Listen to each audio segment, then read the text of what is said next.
नमस्कार। India debate के special edition में आप सबका स्वागत है। बहुत दिनों से हमारे एसएसआर वॉरियर और हमारे जो समर्थक हैं वो सब पूछ रहे थे कि कोई अपडेट है क्या। अपडेट ही अपडेट है। जैसा कि आप जानते हैं, भगवान के घर में देर है, अंधेर नहीं है, और वो अब दिखने लगा है। एनसीबी के डीडीजी, डिप्टी डायरेक्टर जनरल, दो, एक पूर्व आईपीएस, अब तो वो उन्होंने वॉलंटरी रिटायरमेंट के लिए आवेदन दिया है, सरकार ने स्वीकार कर लिया है। उड़ीसा कैडर के संजय सिंह, उनके खिलाफ सरकार ने इंक्वायरी ऑर्डर कर दिया है। ये संजय सिंह साहब हैं, उड़ीसा कैडर के आईपीएस ऑफिसर हैं।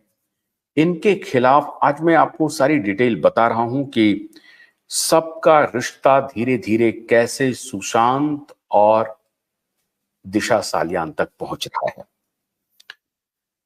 संजय सिंह को वॉलंटरी रिटायरमेंट दे दिया गया। अब संजय सिंह ने वॉलंटरी रिटायरमेंट मांगी या सरकार के ऊपर से दबाव था कि आप अपनी सेवा समाप्त कर दीजिए। 3 महीने का जो पीरियड होता है, नोटिस पीरियड, वो सर्व कर रहे हैं और 30 अप्रैल को संभवतः उनका ये नोटिस पीरियड, मतलब कल, खत्म हो जाएगा और वो वॉलंटरी रिटायर हो जाएंगे, वॉलंटरी रूप से, लेकिन तौर पे वो रिटायर हो जाएंगे। लेकिन इस बीच मिनिस्ट्री ऑफ होम अफेयर्स ने एक इंक्वायरी ऑर्डर कर दिया है। इंक्वायरी किनके खिलाफ है? संजय सिंह आईपीएस ऑफिसर के खिलाफ। और इंक्वायरी क्या है? डिस्प्रोपोर्शनेट ऑफ एसेट केस का, आय से अधिक संपत्ति रखने के आरोप में इन मिनिस्ट्री ऑफ होम अफेयर्स ने इंक्वायरी इनिशिएट कर दिया है। इसके पहले एनसीबी के दूसरे अधिकारी, deputy director general Dnyaneshwar Singh के खिलाफ, ज्ञानेश्वर सिंह को एक तो जो विजिलेंस इंक्वायरी चल रही थी, पूर्व एनसीबी डायरेक्टर और 2008 बैच के रेवेन्यू ऑफिसर समीर वानखेड़े के खिलाफ, और उसकी जो इंक्वायरी का विजिलेंस कर रहे थे वो ज्ञानेश्वर सिंह कर रहे थे। ज्ञानेश्वर सिंह को वहां से हटा दिया गया, रिमूव कर दिया गया।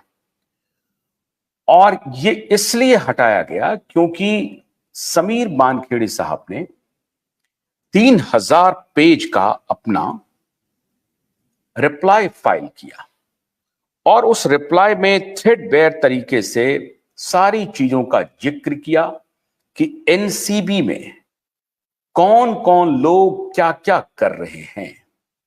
अभी बारी बारी से आपको बताते जाता हूं। संजय सिंह का रिश्ता और ज्ञानेश्वर सिंह का रिश्ता और फिर समीर वानखेड़े जी का रिश्ता, फिर शाहरुख खान के बेटे का रिश्ता, शाहरुख खान का रिश्ता, और फिर रिया चक्रवर्ती, दीपिका पादुकोण और सलमान खान भाईजान, और डिनो मौर्या, सूरज पंचोली, सारे भाईजान का एक मिला जुला रिश्ता है।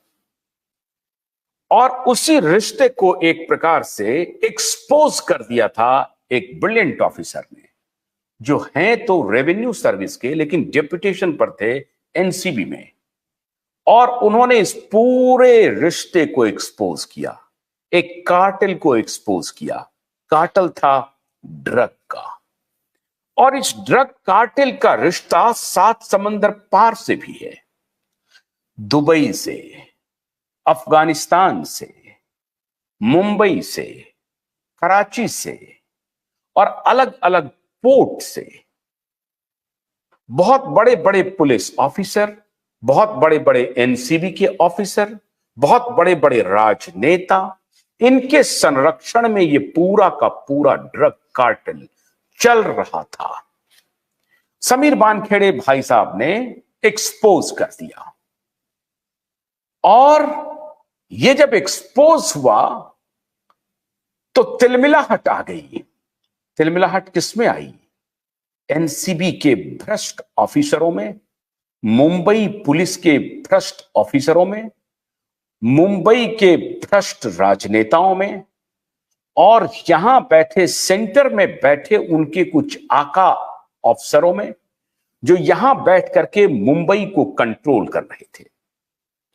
और शुरुआत में ऐसा लगा कि शायद ये समीर वानखेड़े को इंप्लीकेट कर देंगे। जब समीर वानखेड़े ने एक्सपोज किया और एक स्टार के बेटे को अरेस्ट किया कॉर्डेलिया क्रूज स्कैंडल में, वो कॉर्डेलिया क्रूज स्कैंडल में जब इन्होंने अरेस्ट किया तो उसके तार बहुत लंबे जुड़ रहे थे, और कॉर्डेलिया क्रूज का जो तार था वो 2020 8 जून और 13 और 14 जून तक पहुंच रहा था। जब 13 जून और 8 जून तक उनका ये तार पहुंचना शुरू हुआ तो हलचल मच गई। कहां हलचल मची? एनसीबी में, मुंबई पुलिस में, और मुंबई के बहुत सारे राजनीतिक घरानों में, क्योंकि उनके संरक्षण में यह पूरा का पूरा खेल चल रहा था। गन्ने की कड़ी बुनियाद, जिसे मराठी में खुडक्या और कुछ उत्तर भारत के क्षेत्रों में खुटकी भी कहा जाता है, उसे केवल भोलानाथ का 2-in-1 बैटरी ऑपरेटेड हार्वेस्टर कम ब्रश कटर आसानी से और बिना रुकावट के काट सकता है।